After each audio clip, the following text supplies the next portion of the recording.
প্রিয় দর্শক আসসালামু আলাইকুম। ইমরান অ্যাগ্রো ইউটিউব চ্যানেলে আপনাকে স্বাগতম। দর্শক কেমন আছেন সবাই? আশা করছি সকলে অনেক অনেক ভালো আছেন। আলহামদুলিল্লাহ আমিও অনেক ভালো আছি। তো বেশ কয়েকদিন পরে ভিডিও নিয়ে আসলাম। মাঝখানে ঈদ চলে গেল, ঈদের জন্য একটু বাড়িতেই ছিলাম। তো বাড়ি থেকে বের হইলাম গতকালকে গতকালকে জমিতে আসলাম। এসে দেখি সর্বনাশ অবস্থা। জমিতে বিপিএইচ অর্থাৎ কারেন্ট পোকা, যেটা আপনারা চিনেন বা আমাদের অঞ্চলে শুলশুলি পোকা, অনেকের অঞ্চলে গুনগুনি পোকা, বিভিন্ন নামে কিন্তু পরিচিত এই পোকাটা। তো সেই পোকার উপদ্রব কিন্তু সবেমাত্র দেখা দিয়েছে। এই যে দেখতে পাচ্ছেন আমার রড মিনিকেটের জমি, এই জমি তো মোটামুটিভাবে আক্রমণ করতে শুরু করেছে। আবার সবচেয়ে বেশি আক্রমণ করছে আমার শুলশুলি মানে কারেন্ট পোকা বিপিএইচ। আমার ওই পাশের একটা জমি, সেইটা হচ্ছে বিনা ধান 25 এবং সঙ্গে কিছু ব্রি ধান 90 রয়েছে।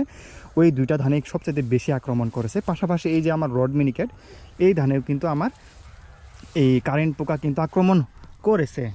তো যাই হোক, সেটা দেখা মাত্রই গতকালকেই ওষুধ নিয়ে আসছি, কীটনাশক নিয়ে আসছি। এবং আজকে সকালবেলা আসছি, এসে এই যে মোটামুটিভাবে একটু দূরত্বে আমরা লাইন করে নিয়েছি। দেখতে পাচ্ছেন আপনারা, সুন্দর করে লাইন বিলি ভেঙে দিছি, যাতে করে একটু আলো বাতাস ঢুকতে পারে জমিতে। এবং পাশাপাশি আমরা যে স্প্রে করার মতো যে এই যে ধানের মাঝখান দিয়ে কিন্তু হাঁটা আসলে পসিবল না, সম্ভব না। তো যার কারণে আমরা কিন্তু বিলি ভেঙে দিছি। এই বিলি ভেঙে দেওয়াতে আপনার খুব সহজেই কিন্তু টাঙ্কি নিয়ে আপনার খুব সহজে কিন্তু হাঁটাচড়া করে স্প্রেগুলো কিন্তু করা যাবে। তো বিলিগুলো একটু মোটামুটি হবে, স্পেসটা একটু বড়ই দিছে। তো আপনারা যদি পারেন সবচেয়ে ভালো হবে আর একটু ঘন আকারে বিলি করে দেওয়ার চেষ্টা করবেন। আমরা যেই বিলিগুলো করছি এর মাঝখানে আরেকটা পারলে বিলি করে দিবেন, এতে করে বেশি মাত্রায় কিন্তু আলো বাতাস ঢুকবে। তো পুরা জমিতে একদম ওই মাথা থেকে শুরু করে একদম এই মাথা পর্যন্ত কিন্তু আমরা বিলি করে দিয়েছি। আবার এই যে এই পাশে কিন্তু এইরকম বিলি, মানে পশ্চিম এবং পূর্ব সাইডের বিলি, যার কারণে দেখা যাচ্ছে না। বিলি করার উদ্দেশ্য দুইটা, একটা হচ্ছে আপনারা কারেন্ট পোকা দেখা মাত্র বিলি করতে হবে, কারণ জমিতে কিন্তু পর্যাপ্ত পরিমাণ আলো বাতাসের ব্যবস্থা করে দিতে হবে। আলো বাতাস যদি প্রবেশ করে জমিতে, তাহলে কিন্তু আপনার বিপিএইচ বা কারেন্ট পোকা এটা কিন্তু উপদ্রব অনেকটা কমে আসবে। এবং পাশাপাশি টাঙ্কি যাতে খুব হাঁটাচড়া যাতে খুব সহজেই করা যায়, যার কারণে কিন্তু আমরা বিলিটা করছি। তো এই বিপিএইচ দেখা মাত্র আরেকটা যে কাজ করতে হবে, সেটা হচ্ছে আপনার জমি থেকে পানি নিষ্কাশন করে দিতে হবে। তো আমার জমি থেকে কিন্তু পানি নিষ্কাশন করা সম্ভব না, কারণ এই জমিগুলো হালকা একটু নিচু। আপনাদেরকে পূর্ব থেকে বলে আসতেছি, অনেক আগে থেকে বলে আসতেছি যে আমাদের যে রড মিনিকেট যেখানে রোপণ করছি, এই জমিগুলো একটু নিচু টাইপের জমি। এখানে হালকা একটু বৃষ্টি হলেই কিন্তু পানি জমে থাকে। তো এই পানি কিন্তু আর বের করে দেওয়ার মতো আর সম্ভব না। আলবাতুর মোটামুটিভাবে কেটে দেওয়া আছে, কিন্তু পানি কিন্তু এই যে কিন্তু বের হওয়া আর সম্ভব না। তো অবশ্যই আপনারা চেষ্টা করবেন, যদি পানি বের করে দেওয়া যায় তাহলে বের করে দিবেন, আর যদি পানি বের না করে দেওয়া যায় তাহলে কিন্তু কিছু আর করার নাই। তবে বুড়ো মৌসুমে সবচাইতে বেশি আক্রমণ করে এই কারেন্ট পোকা, আমন মৌসুমে সবচাইতে বেশি আক্রমণ করে এই কারেন্ট পোকা। তবে বুড়ো মৌসুমে কিন্তু তুলনামূলকভাবে একটু কম হয়। তো কেমন জমিতে সবচাইতে বেশি আক্রমণ করে এই বিপিএইচ বা কারেন্ট পোকা, তো সেই কথা যদি বলি অবশ্যই মনে রাখবেন, যে সকল জমিতে হালকা বৃষ্টি হওয়ার সঙ্গে সঙ্গে পানি জমে থাকে, জমিতে যদি পানি জমে থাকে, হালকা বৃষ্টির পানি, হালকা একটু বৃষ্টি হওয়ার সঙ্গে সঙ্গে যদি জমিতে পানি জমে থাকে, এরকমভাবে দেখতে পাচ্ছেন আমার জমিতে কিন্তু যথেষ্ট পরিমাণ পানি আছে, এরকমভাবে যদি পানি জমে থাকে তাহলে কিন্তু আপনার জমিতে কিন্তু কারেন্ট পোকা হওয়ার সম্ভাবনা থাকবে। নর্মালি যে সকল জমিতে সেচের পানি সব সময় লাগতেছে, বৃষ্টি হওয়ার পরেও দেখা যায় পানি জমি শুকতেছে, আবার জমিতে পানি দিতে হচ্ছে, তো এই সকল জমিতে কিন্তু তুলনামূলকভাবে কারেন্ট পোকার উপদ্রব কিন্তু একটু কম হবে। আবার যে সকল জমিতে বৃষ্টির পানি সবসময় জমেই থাকে, হালকা বৃষ্টি হওয়ার সঙ্গে সঙ্গে পানি জমেই থাকে, সেই সকল জমিতে কিন্তু একটু কারেন্ট পোকার উপদ্রব বেশি হতে পারে। তো অবশ্যই খেয়াল রাখবেন, আপনাদের যাদের জমি একটু নিচু টাইপের জমি, যাদের জমিতে হালকা বৃষ্টি হওয়ার সঙ্গে সঙ্গে পানি জমে থাকে, তো সেই সকল জমিতে অবশ্যই একটু লক্ষ্য করবেন।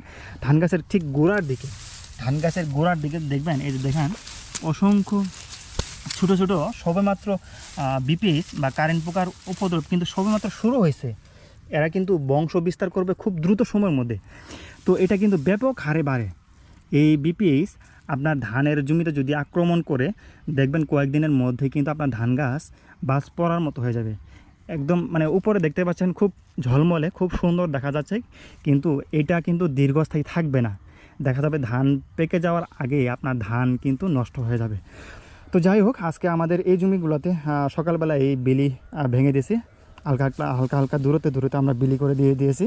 এবং এখন বিকাল চলে আসছে, বিকাল হয়ে গেছে, আর এখন আমরা কিন্তু স্প্রে করে দিব। তো আমার জমিতে কী ধরনের স্প্রেগুলো করতেছি, কোন গ্রুপের এবং কী কীটনাশকগুলো ব্যবহার করতেছি সেটা নিয়ে একটু কথা বলবো, সঙ্গে থাকুন।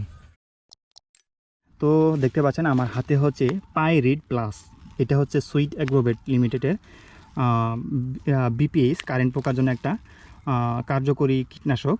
তো এটাতে আপনার সক্রিয় উপাদান হিসেবে রয়েছে পাইমেট্রোজিন 60% এবং নিটান পাইরেম হচ্ছে 20%, সব মিলে হচ্ছে পাইরিড প্লাস 80 WG।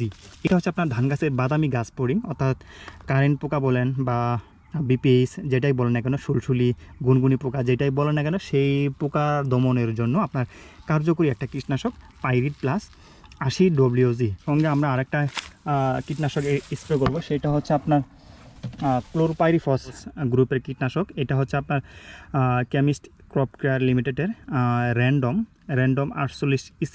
এটা হচ্ছে ক্লোরোপাইরিফস। তো এইটার সঙ্গে আমরা এই পাইরিড প্লাস অর্থাৎ পাইমেট্রোজিন এবং নিটেন পাইরাম গ্রুপের কীটনাশক এই সঙ্গে আমরা একসঙ্গে মিক্সিং করব। এখন মিক্সিং করে তারপর আমরা আমাদের জমিতে স্প্রে করে দিব।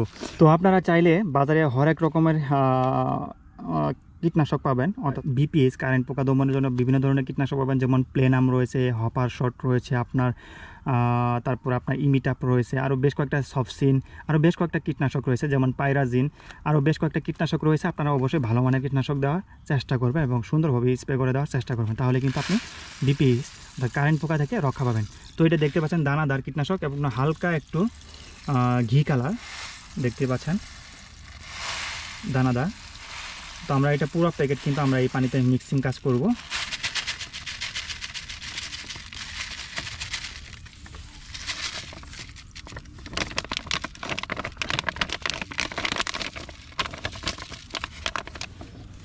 তো দেখতে পাচ্ছেন এইটা মিক্সিং কাজ মোটামুটিভাবে শেষ, আর দানা নেই, হালকা একটু আছে, আর একটু সময় থাকলে কিন্তু এটা পুরোপুরিভাবে গলে যাবে, গলে একদম পানির সঙ্গে মিক্সিং হয়ে যাবে।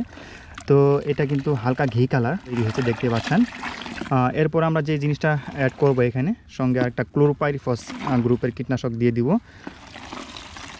এখানে অ্যাড করব না, আমরা যখন টাঙ্কিতে পানি ঢালবো সঙ্গে আমরা এই ক্লোরোপাইরিফস গ্রুপের কীটনাশক মিক্সিং করে তারপর আমরা আমাদের জমিতে স্প্রে কাজ করে দেবো।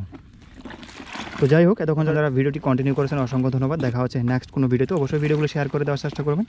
শেয়ার করে দেওয়ার মাধ্যমে আমাদের মতো যারা আরও কৃষক ভাই রয়েছে তাদের কিন্তু অনেকটা উপকারে আসবে।